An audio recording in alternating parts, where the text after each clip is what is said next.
More proof the government wants to sit there and create more criminals just to make more money and potentially create more crimes or criminals, whatever, make more laws. But I'm in Ohio, October 9th.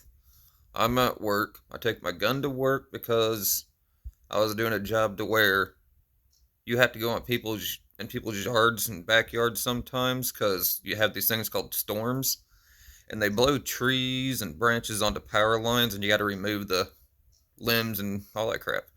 Well, we were the people you had to call to go do that. And every so often, you'd have a storm at night, 2 o'clock, 3 o'clock in the morning. If they don't answer after knocking on the door, we got to walk into the backyard. Sometimes you have a gun pulling on you, and sometimes people get shot. I want to protect myself, so I started taking my gun to work. Well, apparently we're not allowed to do that. But no, my boss came out, searched the car, searched the truck and stuff. Then he searched my personal belongings. But my bag's in a different compartment of the truck. All right. It's in my bag, which is considered a case, package, whatever. It's zipped up. That's fine. It's unloaded and all that. Well, my boss comes out there. He finds my gun after all that crap. Then he calls the sheriff. Sheriffs come out there. They take my gun from me. At that point in time, all they should have done was, all right, Mr. Kaufman, you can sit there and come to the sheriff's department and pick your gun up when you're done with work.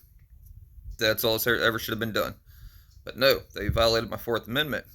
I did not commit a crime, and I did not break the law at that point in time either. Actually, I still ain't broke the law yet. I'm not going to. But,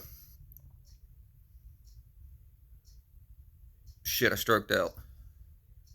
But no, what they did was they asked for my social security number and all that to search my background. They held on to my self-defense weapon, my gun, for like almost 3 weeks. And then I get a letter in the mail saying improper handling of a firearm in a motored vehicle. Do what? So I searched it up and all that crap, and I go through. It's Ohio Revised Code 2923-16. I think it's Class C. But it states that you have to lawfully possess a firearm, but I'm a nonviolent felon, and that's Ohio state law. Federal is different, but we'll get to that point. But says the gun has to be in a different compartment, such as a locked trunk, or you have to physically be able to get out of your vehicle in order to access the gun, and it cannot be in the passenger or driver's accessibility, and it has to be unloaded. Well, that was checked off. It's in my bag. It's unloaded. It's in a different compartment. Oh, yeah, it has to be in a case, package, box, something like that, an enclosed container. Backpack is considered an enclosed container if it's completely zipped up.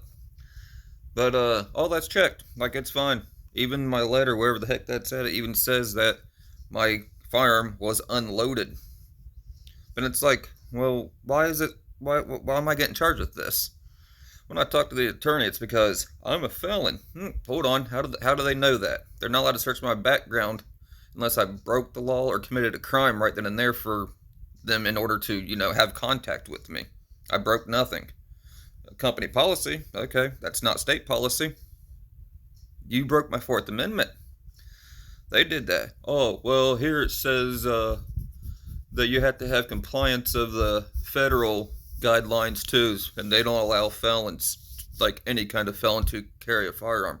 Then why the fuck do you guys have it as non-violent felons can own a gun on 2923-13? You check that out on the Ohio Revised Code 2923-13. It just states drug-dependent people, people with drug charges, people with violent crimes such as like murder and all that crap, assault, people with drug dependency, alcohol dependency, mental health issues, and some other crap. I'm a non-violent felon. It says nothing about non-violence, like you're allowed to in Ohio. You are legit allowed to. But you can't own one because the federal government, isn't the state supposed to be separate from the federal government? Like, why the fuck are we bowing down?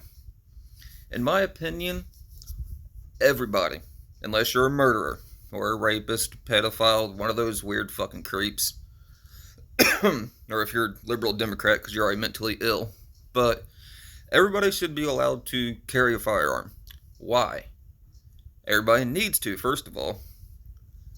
Main one is because if shit is going down, law enforcement is not going to sit there and just teleport and appear out of thin air. Case closed right there. Second of all, evil people will do evil things regardless of laws. The laws keep good people from protecting themselves.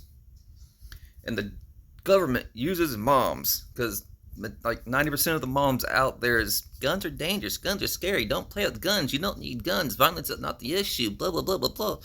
So those kids grow up with that mentality and they don't ever play with guns. It helps the government to disarm the public. That's why they cater to fucking females. They want us disarmed. But yeah, no, everybody should be able to have guns no matter what. Why? Because good people will always outweigh the bad people.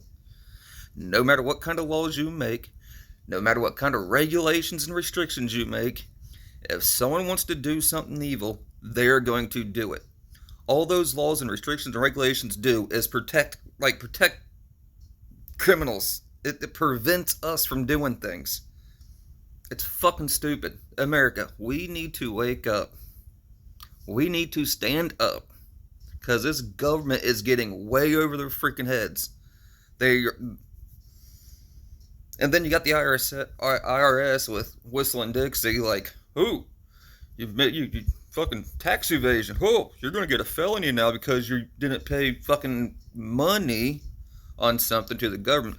No drug related, no violence related, no fucking stealing related bullcrap. It's money. Now you're a felon. You can't sit there and have fucking guns. When the fuck are people going to wake up? Like, for real, when are we going to wake up? When can we, like, grab our fucking manhood, grab our fucking balls, and stand up against the government? Because they have gone way too far. And all you people want to do is, yes, master, yes, master. I'm pretty sure Jesus, well, somewhere in Matthew, heck, it's all, I think it's at least in 3 of the 4 Gospels, but in the house of God, where people were doing the tax thing and selling and buying and just using God's house as some evil thievery crap, pretty sure God built a whip. And he went in there flipping tables, causing chaos, kind of. I'm betting those people didn't leave willingly and peacefully. That's their job. That's where they make money. I'm pretty sure they put up a fight, and that's why Jesus built a whip. Shoot them out of there. Yeah, I'm pretty sure. But, you think he's going to be happy with us bowing down to the government, allowing them to do this to us? Why, they're sitting there telling your kids that they can sit there and switch genders and... you think Jesus is going to be happy with that? I bet he's going to be pretty upset, actually. Because we can prevent our kids from being taken advantage of. We can prevent ourselves from being taken advantage of. And all anybody and everybody does is sit on their ass, talk crap. Oh, the line's been drawn. The line's been drawn. Oh, we're hanging by a thread. Blah, blah, blah. You guys been saying that shit since 1960s. That line's been drawn 1,000 freaking times, and it's 20 fucking miles down the road. It's like, stop drawing lines. Flat out. We need to stand up because this shit's getting way out of hand. And it's only going to get worse. As it always has. It's never gotten better. It's only gotten worse. And it's going to keep getting worse. It's just going to keep getting worse. So when the hell are we going to stand up, people? I'm broke, but I will lay my life down for what's right. And what's right is taking this damn government down. Because they are evil. And they're trying to take full control of everybody. It's pretty obvious.